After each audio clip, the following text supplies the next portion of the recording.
Pray together.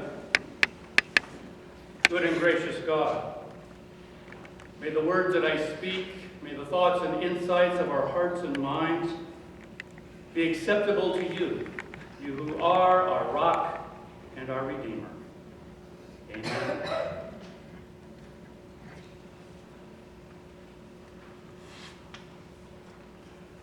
I want you to imagine for a moment as we begin this morning that someone comes to you and says, I'm seriously thinking about becoming a Christian, but I'm not sure I really understand what this following Jesus stuff is all about. And so before I make my final decision, I'd like some additional information. Can you help me out? What's my life going to look like? How's it going to be different if I decide to be one of these followers of Jesus? What would you say? A lot of Christians would almost automatically go to an old chestnut like John 3:16 and 17. For God so loves the world that God gave his only begotten Son, that whoever believes in him should not die but have life everlasting. For God did not send his Son into the world to condemn the world, but so that the world through him might be saved. Others would perhaps take them to a passage like Romans 10:9, where Paul says, if you confess with your mouth that Jesus is Lord, if you believe in your heart that God has raised him from the dead, then you will be saved. Now those are both fine verses. I like them. I've preached a lot on them. But there's a problem here. And that is that they didn't really answer the question that I asked. These verses talk to us about how do you get into the community of Jesus? How do you become a part of the reign of God? But that isn't the question the person asked. The question is, how is my life going to change if I become a Jesus follower? How is it going to look different?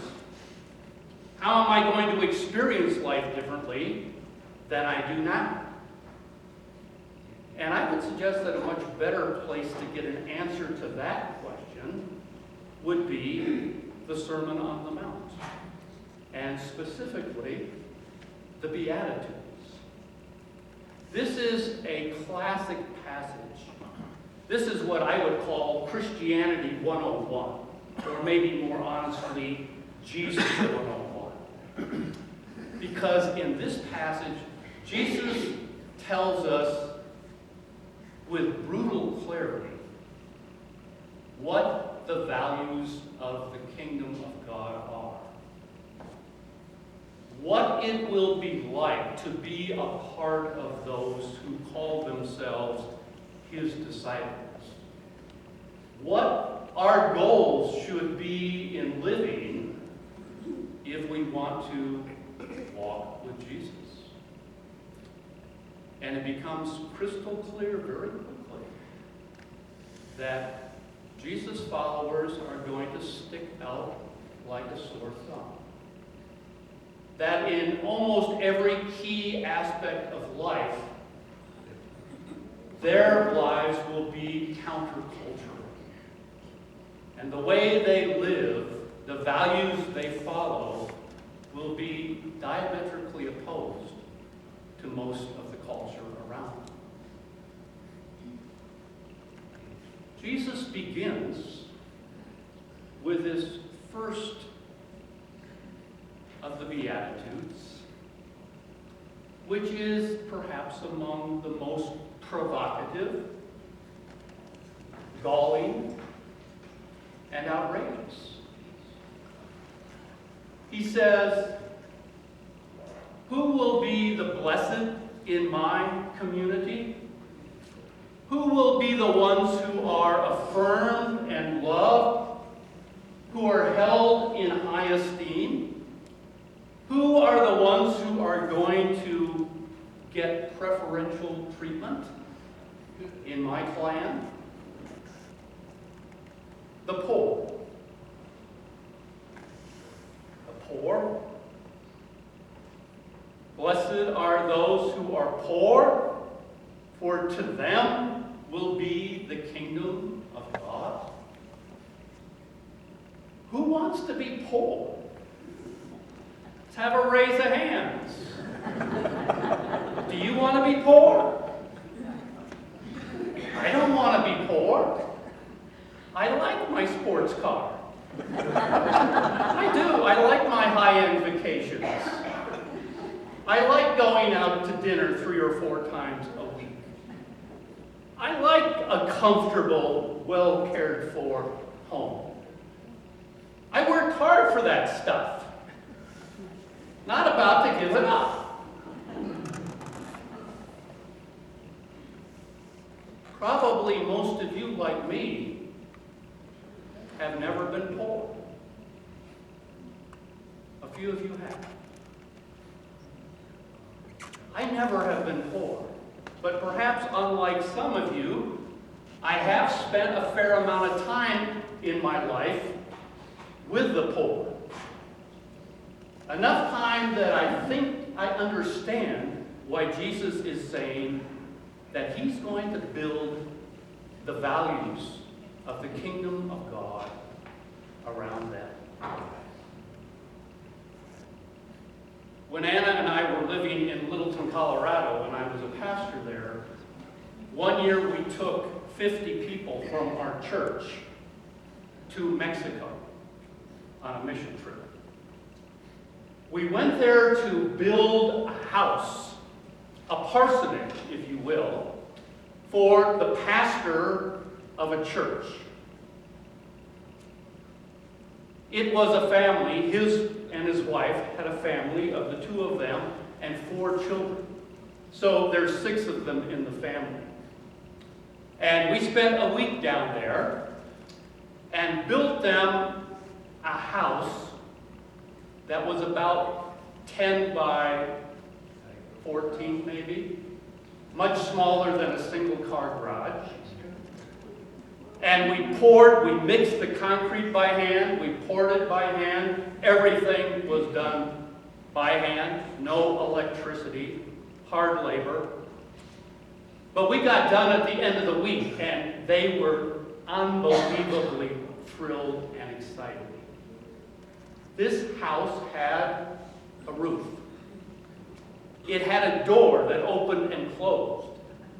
It had 2 windows that they could see out of, and actually opened and closed, and they could let the fresh air in at night. It had a concrete floor, not a dirt floor, a concrete floor. They thought they were living large. They were the envy of many of their neighbors. On Sunday, we went to church with the folks from the congregation, some of whom had worked with us side by side over the course of the week. And it was just down the road a little ways from where we built the house. We could walk down there. And it was this metal shed, probably about 1/4 of the size or 1/3 of the size of this sanctuary. And they had about 400 people in there. And when we were blocks away from the church, we could already hear them singing. They were raising the rafters. They were praising God with all their heart and soul and mind and strength.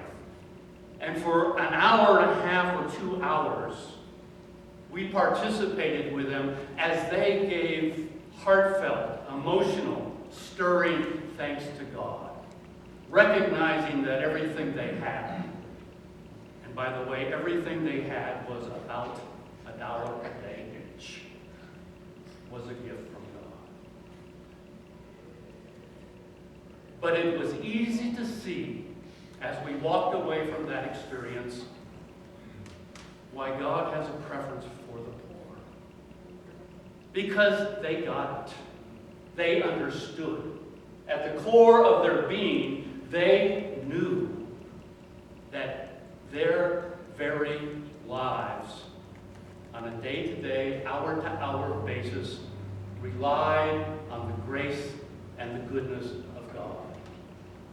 They realized that they would not be there without God. That every breath they took, every meal they ate, every child they had was a gift from God. And they were profoundly grateful. They didn't think that what they had because they had worked so hard, or because they were so good, or because they were entitled to it. They saw it for what it was, a gift. And that's why God loves the poor. Because they know and they believe that they cannot exist without the grace of God. Now, Luke, in his gospel, says, "Blessed are the poor, for theirs will be the kingdom of God." And then just to make sure you're getting the point, a couple of verses later, he says, "Woe to you who are rich."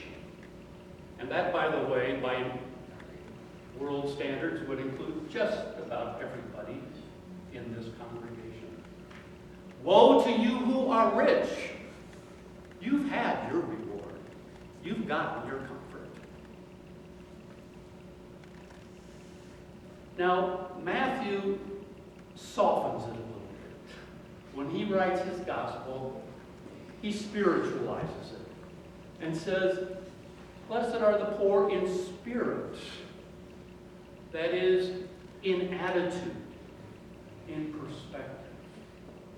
For theirs is the kingdom of God. He's letting a little crack in. He's saying, in effect, to us, it's possible for you to be a part of the kingdom of God if you're not poor.